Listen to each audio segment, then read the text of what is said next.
There are instances where the United States has been accused of abusing its ability to impose sanctions.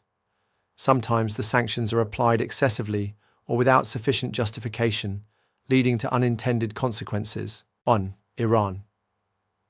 The US has imposed extensive sanctions on Iran, particularly following its withdrawal from the Joint Comprehensive Plan of Action, JCPOA, in 2018. These sanctions target various sectors, including oil, banking, and shipping. Critics argue that the sanctions have severely affected the Iranian economy, leading to shortages of essential goods, including medicine and food, which disproportionately impact civilians. Also, the sanctions have not effectively changed the Iranian government's behavior, but have instead entrenched its position and fueled anti-American sentiment. 2. Venezuela. The US has implemented sanctions against Venezuela, targeting its oil industry and government officials. The rationale is to pressure the government of Nicolas Maduro to restore democracy.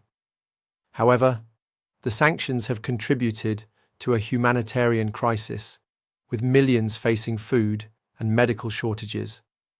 The Venezuelan government has sought alternative trading partners such as Russia and China to circumvent sanctions, undermining their intended effects.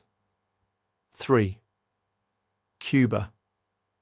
The US has maintained a long-standing embargo against Cuba since the 1960s, aimed at pressuring the Cuban government to adopt democratic reforms. However, the embargo has led to significant economic hardship for the Cuban population, limiting access to basic goods and services. Despite decades of sanctions, the Cuban government remains in power, raising questions about the effectiveness of such measures. 4. North Korea. Sanctions against North Korea have been implemented to curb its nuclear weapons program. While the intention is to promote denuclearization, the sanctions have led to widespread poverty and malnutrition among the North Korean population, raising ethical concerns about the impact on civilians. Despite sanctions, North Korea has continued its nuclear program, suggesting that sanctions alone may not be effective in achieving desired outcomes. 5. Israel. Critics argue that the sanctions are selective as Israel sees no sanctions. Next, we consider US sanctions through SWIFT.